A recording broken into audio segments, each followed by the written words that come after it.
Welcome to my full knife collection, Modern Folders, Part 2.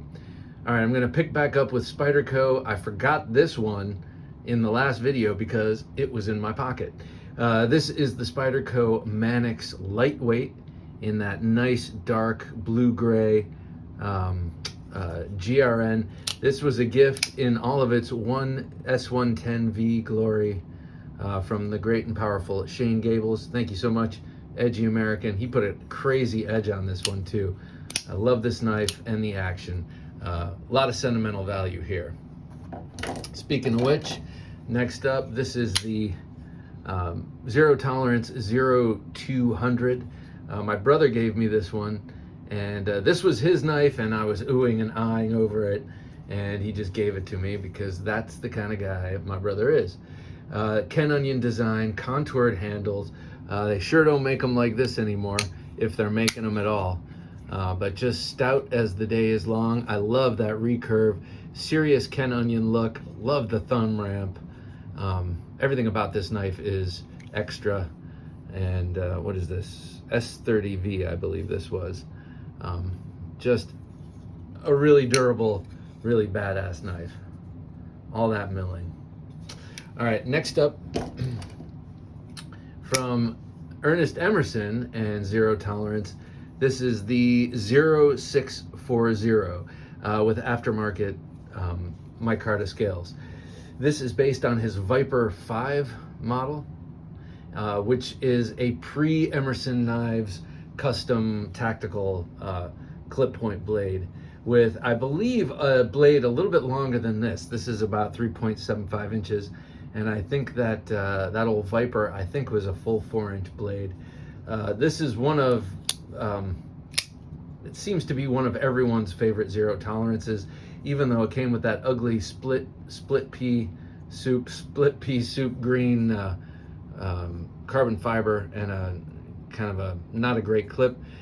Just with a little bit of tweaking, an awesome knife. This would also be a great one to have reground, as it's very sharp but pretty thick behind the edge.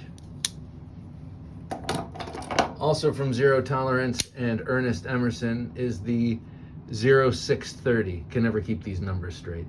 0630. This one based a lot on either the Tiger or the CQC 8 blade. That sort of upswept clip point blade that they used to call the banana blade. But Zero Tolerance put it in this frame lock package. Very plain Jane on the frame lock side, and came with some really uninteresting black G10 handles, so I got green linen micarta for this. I have actually done hard work with this. I have cut a bunch of carpet when we were redoing our basement. I cut carpet with this, and it was great. It was a great knife for that. And at the time, I figured I have all these hard use knives, and I've never hard used one of them, so that was the one. Also, Ernest Emerson and Zero Tolerance. Look at this beautiful, handsome Tonto. It's hard to see with the black coating on this one. If I had sprung a little bit of more money and got the S35 VN version, which was, this is LMAX, I believe, and the S35 VN version, yeah, LMAX, was the more expensive one and had carbon fiber, and it was satin, and you could see all of the beautiful grind lines here. Nice swedge and a clip. I'm calling this a clip point Tonto because it's got a clip point, you know, what can I say? Also put put some canvas micarta aftermarket scales. This one I could never get centered, and I just never really cared, but I tried for a while, so I guess I did care. All right, last of the Zero Tolerances left is the Sinkevich. Oh, I love this one. But I'm going to say that about everything here. I'm going to try not to. The 0452. The obvious big brother to the 0450. It's got this carbon fiber, which as a throwback, I accept, but I always wished for a different handle material there. Really nice action on this slender frame lock, aftermarket. What is this? I think that's an MXG gear clip. and just that beautiful overall Sinkevich look. I love that profile. I love the lines of his knives, especially his longer knives like this. All right, one of the few Karambits in my collection. I'll show this with the trainer. This is the Fox 599. This is how the Fox Karambit was originally intended, but the 479 with the aluminum handle came out first, and it came out almost an inch longer in the handle, and so the overall thing was much bigger due to error in translation from English to Italian, I guess, way back in the day. So that they were sitting on a whole bunch of 479s, I think it was, with a whole bunch of extra length on them. But anyway, this is how it was originally meant to be. It fits my hand perfectly. This is a very good Karambit for a folder. It is a little loose. There is a little bit of side to side, so you can get it to wave open. Otherwise, it's very stiff. So not the greatest. In using this in my collie class, this right here is murder on people's arms. When you're doing, it's a trainer, you're supposed to be able to make contact, but this flipper, which never quite sat with me well, either in design or function, is really nasty when you're training with someone. So I guess as a weapon, it's cool, but as a trainer, not so much. But all in all, I love this one. And now they have the Pikal style with this flipped around. Looks pretty cool. I saw that at Blade Show. Not going to do any tricks because that would be embarrassing. All right, next up, Finch. Here's the Runtley. I won this in the end of the pass around giveaway from the Apex giveaway group, or pass around group. This was my first one. I believe it was Christmas 2019 or 2018, and this was my official Christmas unboxing knife. Great little N690 blade, inspired by a fishing lure. And if you know the guys at Finch, they are inspired by outdoor stuff for sure. They are outdoorsmen extraordinaire. Next is their 1920, I almost said 59.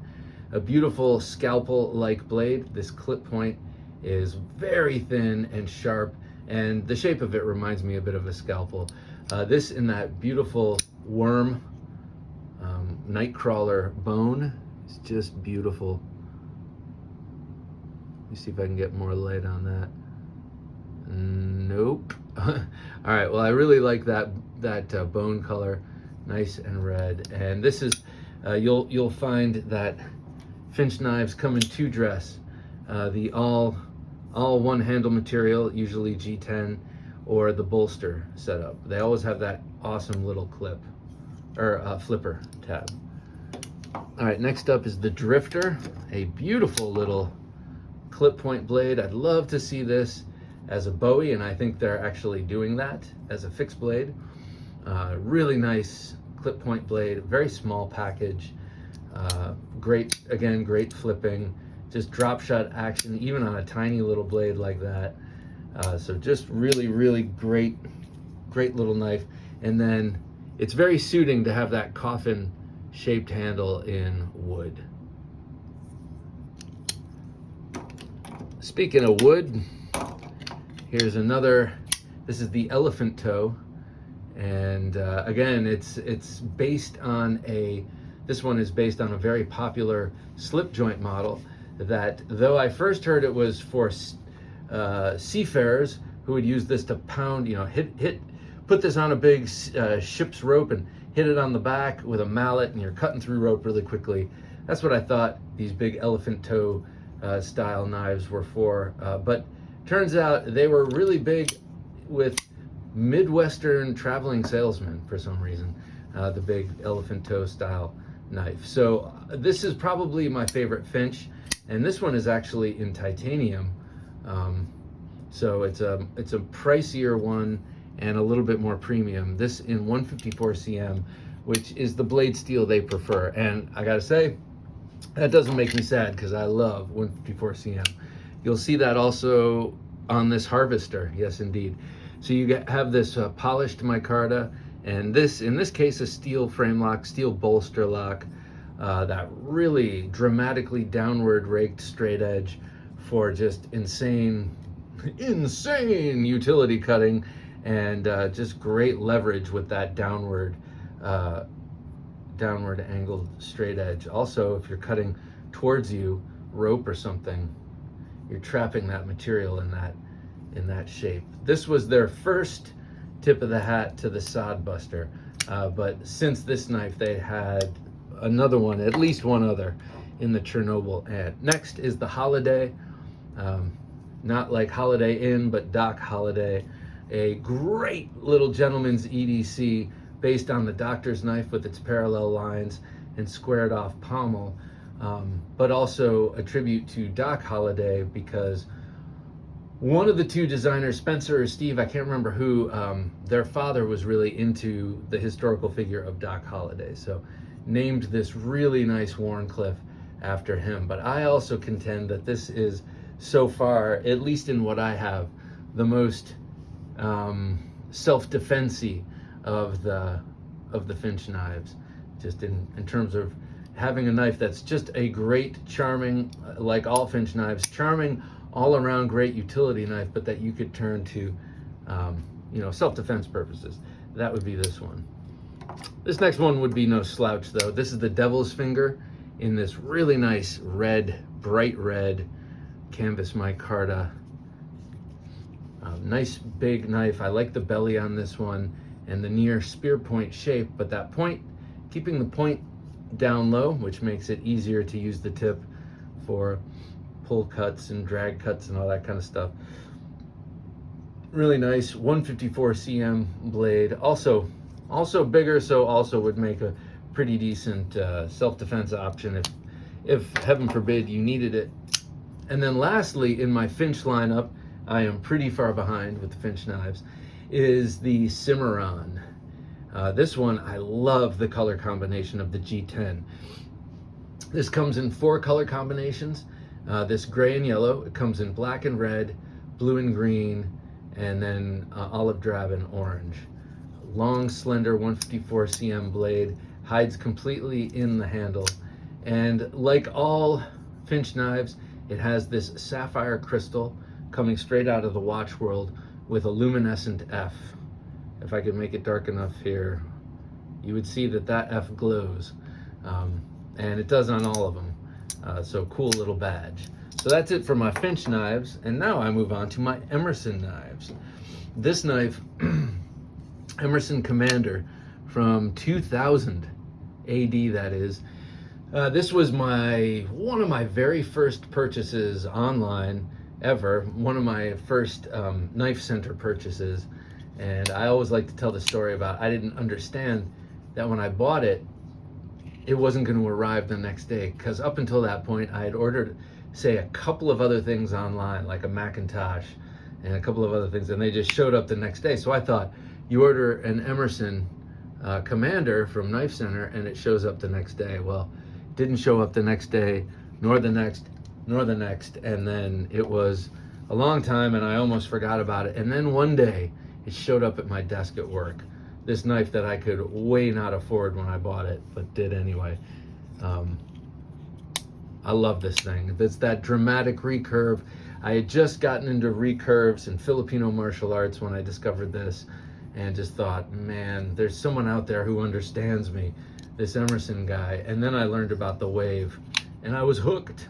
Pun 100% intended. Look at that. Emerson. Let's see if I can get it to focus. There we go, Emerson. Love this, old style. These scales come off and then you disassemble it underneath the scales. All right, this one, this is the PSARC, or Police Search and Rescue Knife, with that incredible gnunting blade. This is like a pocket gnunting, and it's a downward hawkbill blade that in the search and rescue, this is the PSARC, Police Search and Rescue. On the SARC model, it's a blunted tip, and I think it has a little, what do you call it, like seatbelt cutter built into the back. So it's a little more safe than this. This has a more of a stabby tactical spirit to it, but just a really great knife. 154 cm as usual with the Emersons, and this one completely chisel ground. All of these have chisel edges, but most of my Emersons are V ground, but this is one of the chisels. I love chisel ground blades. All right, this is the one I can never remember the name of, the SOCFK-A. Can't remember what that means. At one point I did. I know knife and tactical or special operations something something. You know the drill. Special operations, the kind of stuff I do day in, day out. But this one, a great one that I got off the secondary market. Came pre-used, so it looks like a knife I've put a lot of mileage on. Done a lot of time, a lot of night ops with this one. And but just a great handle. This also came in a Tonto version. I like it with the serrations. I only have a couple of Emersons with the serrations. And again, this one is V ground with the chisel edge. Okay. I don't have any Emersons without the wave either. Okay, here is probably my favorite, the CQC 13. Just an absolutely stunning Bowie blade. With this one also has those teeth, those serrations there. And then this is a Tom Engelson made micarta handle scale set. He goes by Vantage Blade Works on Instagram. Tom Engelson does exquisite work. This is some of his early stuff, and it's even better now. Look at that. I absolutely love the CQC 13 blade. Ernest Emerson has designed a lot of Bowie knife blades, but I think the 13 is his best. Oh, by the way, this knife was always a little janky, and then I sent this off to get these scales made. And like my Elvia, Tom Engelson sent it back better than it arrived, better than I sent it in terms of action and everything else. Next up, with the same ergonomic handle as the CQC 13, this is the Tiger. You can tell by the height of that relief edge, this thing is just screaming sharp. Beautiful V ground blade with that chisel ground edge again. Another secondary market purchase, and this one very, very smooth, single detent. The first one double detent. First four have been double detent. This is a single detent. He moved to that in 2016, I believe. Up until then, there was always a detent here, also a little lever that stuck out, a little spring that stuck out, so to speak, cut out in the titanium liners that had a pivot, a detent ball in it to keep it shut, but that didn't really work very well, I don't think. So I'm glad they went to the single detent, though they both have their own feels that are pleasant. I think this one is totally menacing looking. All right, next up, carried this one yesterday. This is the Super CQC 15. This was a gift from Bill S. Thank you, Bill. Also really, really, really sharp. It's like all the geometry is the same, but in this case, since it's a super model, meaning a 4-inch blade, the blade is broader, so everything is stretched out, making the edge even thinner and more just sharper. This thing is really astoundingly sharp, and I really haven't done anything to it. That's what you get with a chisel ground edge and a chisel ground blade too. This one, a combination of the CQC 7 and the Commander blade, and a cool invention is this CQC 15, also with that single detent. Next up, also single detent. My favorite, probably besides the 13, is the Sachs. I love this knife. This is my most carried Emerson, probably by far. There's some gunk on there. When I first got it, I didn't like the ergonomics very much, but I've really grown to like the ergonomics on this. I was more into the super contoured ergonomics of, say, the CQC 13, and kind of missed that, but now Really like the somewhat neutral feel of the handle here. This is probably one of the best in terms of flicking action, and like most Emersons, an incidental front flipper. That tab always extends and you can kind of front flip it open. Yep, V-ground, very, very sharp, and a nice big generous wave for waving that blade open. Okay, next up is the Super CQC7. This is a gift from my brother.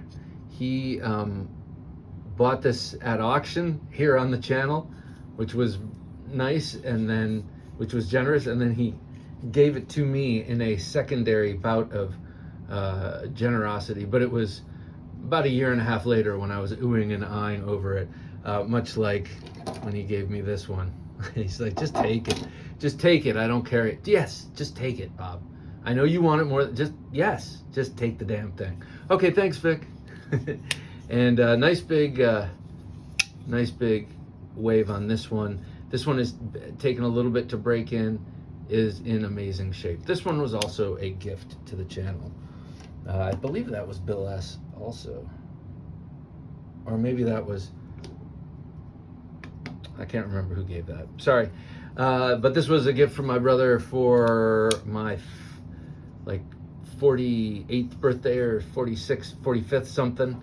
The Super Karambit from Emerson knives. This is a great one. This is one you could just carry and use like this. Look at that horrifyingly efficient Karambit blade. That don't be fooled by that tip. You can very much stab with it, and if you hammer fist with it, you're poking, you're getting it in there, and as you draw it out, you're tearing and ripping. This is quite a weapon, but it's also, if you were bold enough to carry it as an EDC, I'm sure you would find it quite useful. Let's see. Yep. Okay. Oh, one more Emerson. How could I forget this? The Elvia, also wearing Tom Engelson scales. That's these contoured maroon linen micarta handle scales made by Vantage Point Blade Works. There is the Sneak Reaper logo of Ed Calderon. This is an aftermarket wave feature by whom I cannot remember. I'm sorry, I have to dig through my records to find out who made this. I think he had a French name. Sorry. This is the standard blade, obviously pre-wave. I don't know why they did that, but maybe I can figure out why. And it's got the divot. Just a really wicked, cool knife. And I remember when it first came out thinking, yeah, it looks like a knife with a broken stop pin. One of my favorite to carry because it's so small and light, but meaningful in a pinch. Okay, this one is designed by Jason Knight, famed knife master smith, and he does a lot of these kukris, and he does some bowies too, and sometimes they have influence on one another, but he's really known for his kukri shape. And this was a collaboration with Fox Knives and originally with Doug Marcaida, but I think he just kind of got Jason Knight in the door at Fox, if I'm not mistaken. This is all Jason Knight design with that big fuller and that long swedge, really sharp, curved, kukri curved N690 blade and a titanium handle. I think that this is the best folding kukri. I think it's even better than the Cold Steel Raja 2. I'm just talking about in terms of how it represents the type in a folding version. I think this is just the bee's knees, the cream of the crop. Great action on this, and man, very psyched to have this. This was a gift from my wife.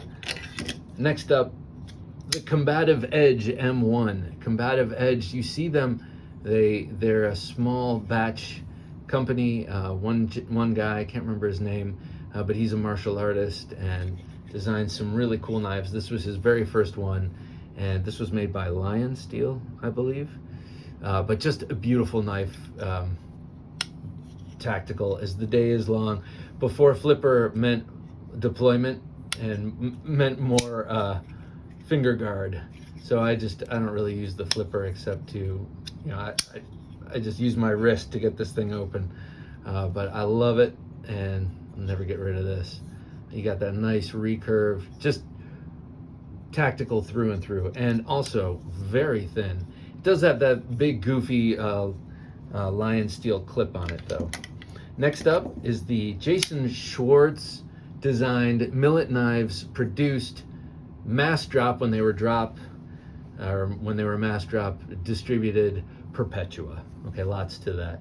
This is the Perpetua, a bar lock and hollow ground, beautiful sort of Insingo blade shape. Really, really nice knife. I love Schwartz designs. I think he just designs really cool knives, and it's nice to see he's making a lot of them custom now. It's also nice to see brands other than CRKT making his knives, and this was one of them, the short-lived Millet Knives Perpetua. Such a cool one. This was a gift also. You know who you are. Thank you so much.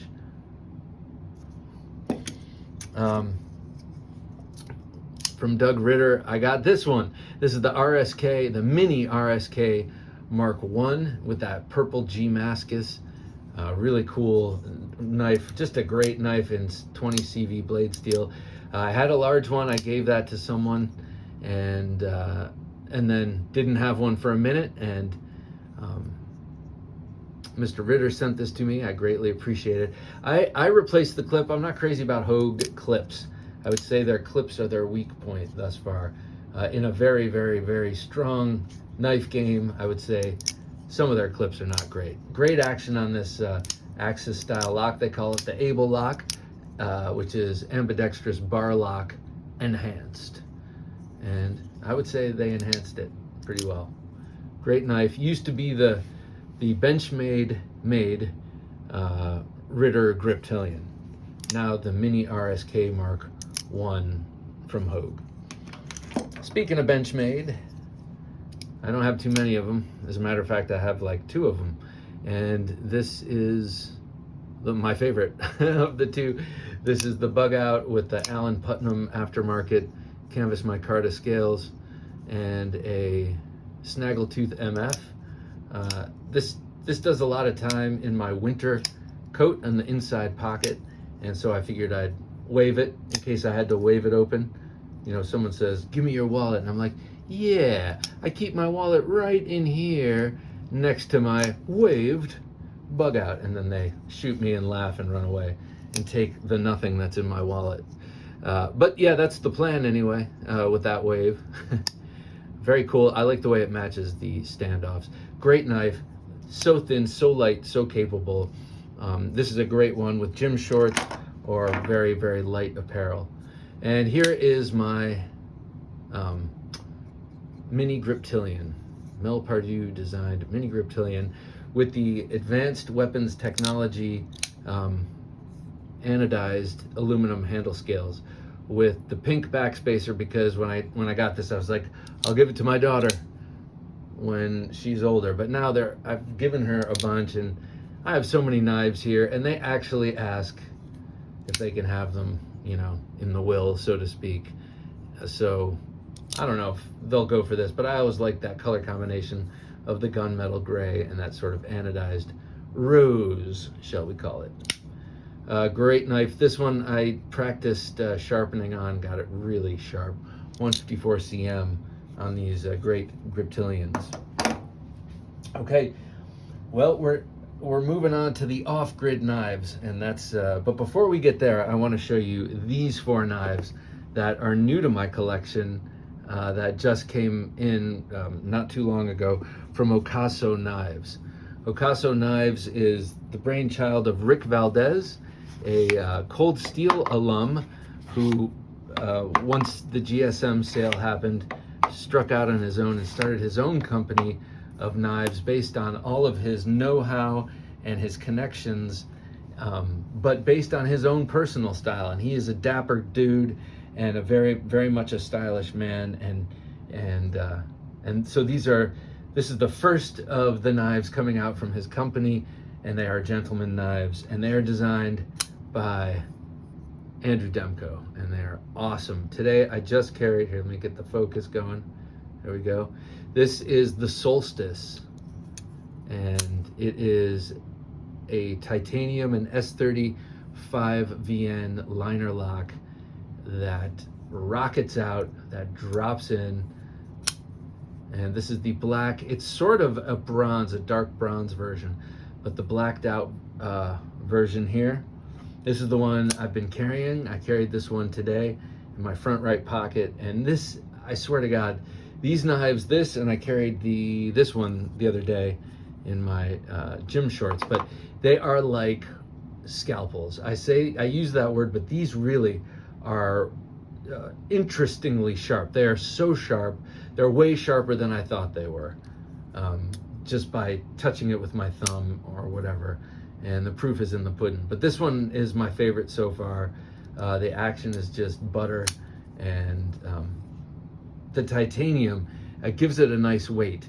These it also comes with these two carbon fiber versions, which are very nice and extremely light. And sometimes, me being a guy who likes big knives, sometimes too light makes me feel like suspicious. So when I was carrying this one, I kept checking that, and man, it's rock solid. These things are rock solid. They're just lightweight. Crossover pocket clip there. I like the way they do that. All right, so these are the Ocaso knives, and they have other models now too, and they sell these in a 3-knife and 4-knife configuration. So definitely my most gentlemanly of gentleman knives. Okay, now on the opposite end of the spectrum, off-grid knives. That's how we're gonna wrap this up. I've got some pretty sweet collection of off-grid knives, thanks to Carrie Orifice and my father. So I'm gonna start showing them off. Okay, first model is the Rhino. And this was one of the first of their models that ever came onto my radar. And after my first interview with Carrie on the show, my dad got one of these for my brother, and a different knife for me, and the backcountry, which is awesome. But I was like very jealous of my brother's Rhino. Okay, they're also the baby Rhino. This thing is a really excellent little big knife. It's about as wide as the regular Rhino, which makes it really easy to manage in hand, even though it's a 3-finger knife. You also have jimping that extends far up the blade, so that you can really use this knife. This baby Rhino is a really excellent tiny knife. Really excellent, like as in usable as well as charming and fun. And there is the main size Rhino. All right, next, an odd duck, but a very effective one. This is the Raptor. Now, when I saw this, my honest thought was, okay, he's trying to be different, and he's created kind of an awkward design. And then he sent me this one, and it is a great utility knife. All of these off-grid knives are really amazing cardboard cutters, amazing utility knives. But this one really flexes hard into the self-defense with that nasty little hawk bill up front, which is also quite utilitarian. But I mean, this is a pretty vicious blade for self-defense, I would say also. This is in 154 cm. Oh no, these are both in D2. Sometimes the models change with the color, or the steels change with the color. All right, this one is the Black Stallion. It has great action. That was just me. A big old Wharncliffe, and also old because I don't think they're making this one anymore, which is unfortunate. This is a great knife. Has a very nice height from the spine of the handle to the belly of the handle. That it's about a 1/2 inch thick, maybe a little more than a 1/2 inch thick, but that tallness here really gives you a lot of control. I mean, you're never going to have any twisting or anything like that with this. Also extremely sharp, even though that's only coming saber ground, only halfway up the blade. It is very, very sharp. Look, you got thin blade stock already, and every one of these, even the most obliquely ground off-grid knife, is incredibly cutty and slicey. And I will show you that obliquely ground one in a second, but here, this was a great one. This is the Cleaver V2. This one has gotten a lot of use. But again, you've got something super thin to cut and to slice with. But this one, you also get a tip, and you get a nice swedge there. So you get a tip that you can really penetrate with. And if you needed to, well, you know, you could discourage someone with that, but it's really a tip that you could get into plastic clamshell packaging with, and other things where you really need to get in there and then take advantage of that long straight run. A very usable full finger choil there. This is the Cleaver V2. That's another thing about off-grid knives, is that they're at the V2 version for almost all of them, and Kerry has listened in terms of feedback, and you know, he's making all of his clips now flush, and with every new iteration he's making changes according to what people are saying in terms of feedback and in terms of his own design goals. All right, next one. This little Bowie knife stole my heart. This is the Rhino. No, this is the Cayman. Cayman is a crocodile-like animal that lives down in the Pantanal and in the grasslands of Brazil and down there in South America. And wouldn't you know, and this is the Cayman EDC, and then this is the Cayman XL. And this very dramatic point down low, which is great for utility, clip point Bowie style blade is so dramatic. It's so pointy and tactical and thrust oriented, and but still with this very, very thin behind the edge and sharp bevel on that thin blade stock. It is so slicey and cutty. Oh my God, I'm saying the same thing over and over, but these knives are really, really great knives. For, like, to me, these are if you don't like cold steel, you gotta like these, because they can do a lot of the same stuff. Maybe not in terms of the lock strength and all the crazy testing stuff, but in terms of all the realistic usage of a knife, yeah. But the blade also looks like the snout of the Cayman it's named after. Very, very nice knife, and super, super smooth action. They're made in Taiwan or by Bestech. So he has half of his knives made in Taiwan. I don't know who the manufacturer is, and then half are made in, half of the models are made by Bestech. Okay, next model is the Enforcer. And as you can see, this is right up my alley, because it's a bellied Wharncliffe with a very nice point and a great forward angle for thrusting and that kind of utility. It's got the deep carry pocket clip with the deep set screws. It's got, like the others, this is the Enforcer XL Red Dawn edition. That's 154 cm instead of the usual D2, and this swirled G10. And then this is the D2 version with D2 and G10, and this big old glass breaker, which doesn't appear on the smaller EDC version, but they all have these really high peaked pyramids for traction that, man, they go really well with gloves. A little rough on the naked hands if you're doing a lot of work with them. This makes an excellent EDC, this Enforcer 3.25 inch. I knocked mine down slightly with sandpaper and definitely under the clip, and it rides easy and works great. These are awesome. I love the Enforcer model. All right, couple more here. Here is the Stinger XL.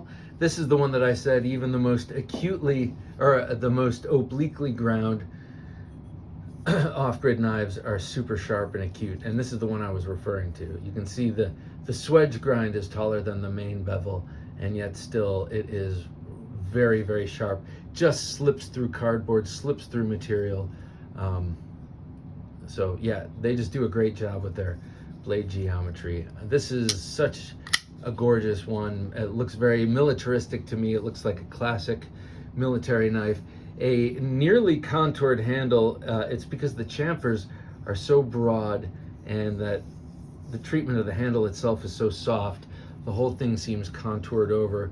You got the 3 screws reset on that clip, and 154 cm blade steel. 154 cm crucible, it says on the blade. Awesome jimping, beautiful bayonet grind.